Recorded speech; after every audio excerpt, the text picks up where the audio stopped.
This next part is completely optional. What I'm going to be doing is I'm going to be darkening the sharp edge of the blade to make it look even more weathered, like it's got residue from the objects that it hits, for example. Now if you want to see how this is going to look, I suggest you fast forward in the video, but it is the way I want to do it. And the way I'm going to do it is I'm going to use some spray paint and a fresh sponge, so I have it cut so it doesn't have any of the rubbing wax. And what you want to do is shake it up and just spray it. I'm going to be spraying it into my bin so I don't get any. Just basically spray it on top of the sponge. So let me show you. I'm not sure you can see it here, but wait, you might be able to see it here. Just spray it onto it. I'm going to show you the way I do it. So just gently dab on to the edge. And as you get to the sharp point, and as you get to the corner here, you can see it. So as you get to the corner here, it slightly increases the amount it touches. It goes up slightly.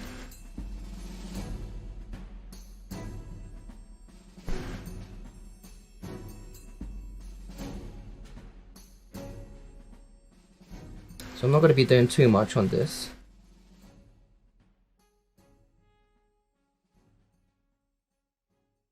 Especially near the hilt side, very minor on that area, and as increases as it gets to the top, to the corner here. Just make it look organic and like it's natural, with gentle taps. I'm gonna spray a bit more.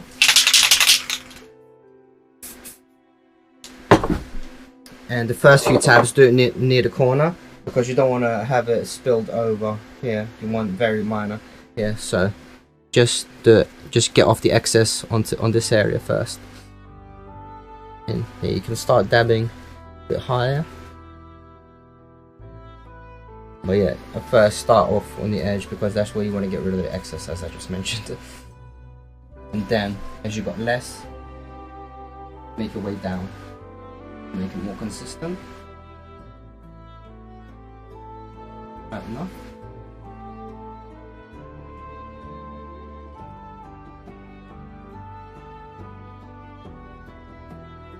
Okay.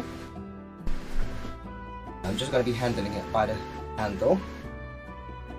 I'm going to have to adjust a bit so you can see more of the blade here. So make sure, if you're going to be touching the black, make sure you have no wax, no residue from other paints. I'm just holding it down with my arm. Yeah.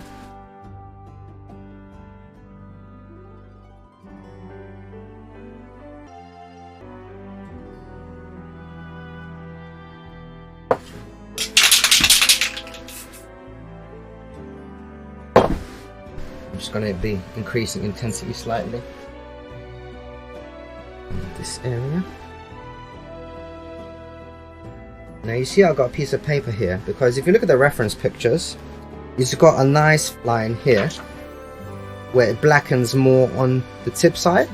So the way I do this is I get a piece of paper, get it to the corner, first corner up to the edge. Now I have paint, but this might peel slightly, but it's wet so it shouldn't peel off and damage anything. So whilst this is freshly sprayed, I'm going to be dabbing it onto the sword, so we've got a nice line. Don't overdo it.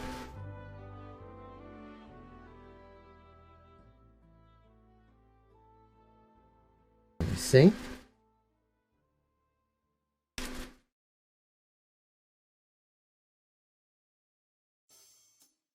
But this is all about that edge.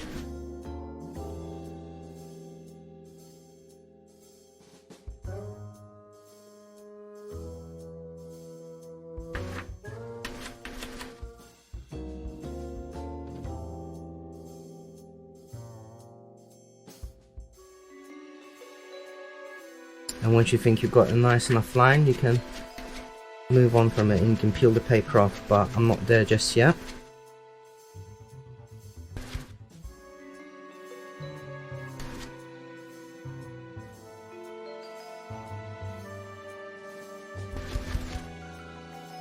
think I'm pretty much there.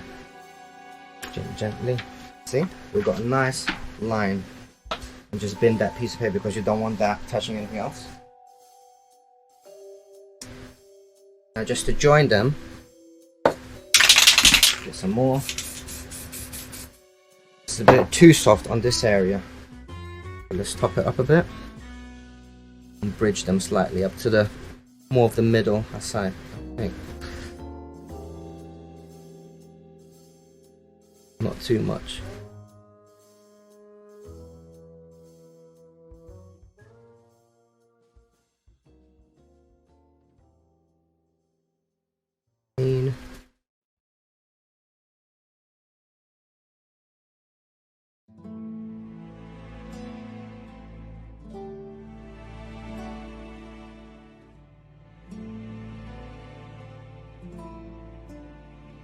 There we go, that's about it. I want to go overboard and keep it.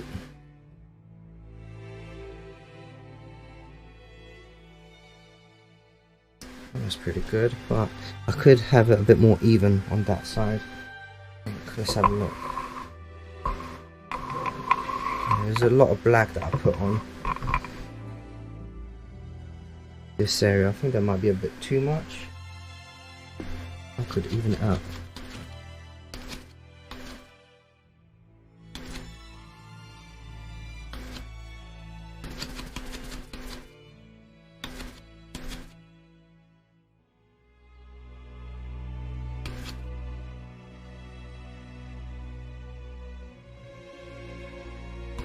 That looks about good. Take a step back and just judge it. Don't look at one spot too close up because that's not the whole picture, is it? You have to judge the whole picture. Okay.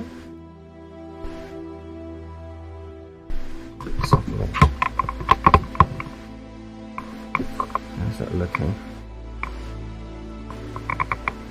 I think I went a bit overboard on the line. I think there's a bit too much. So what I can do to recover is use the silver chrome spray paint and just do it up here with the dabbing. Same technique but with a fresh brush, but with a fresh sponge, and that could go also on the edge as well. That would create a nice splatter effect, make it look more shiny, like the edge has been blunted and revealing actual blade underneath as well, besides with all the grime and dirt that the black represents.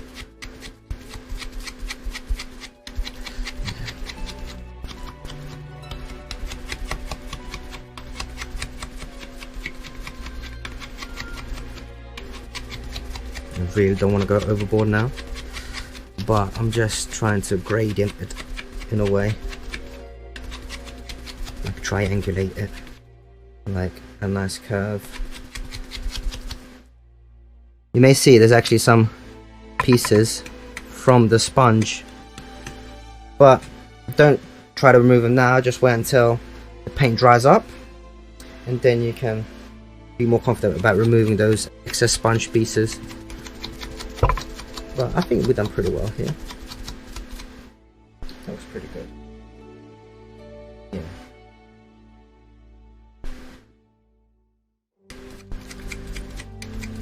But yeah, like I said, we're going to do the silver chrome as well, just to bridge everything together nicely.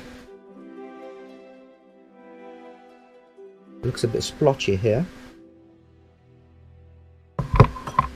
I guess it depends on the angle that you're looking at as well.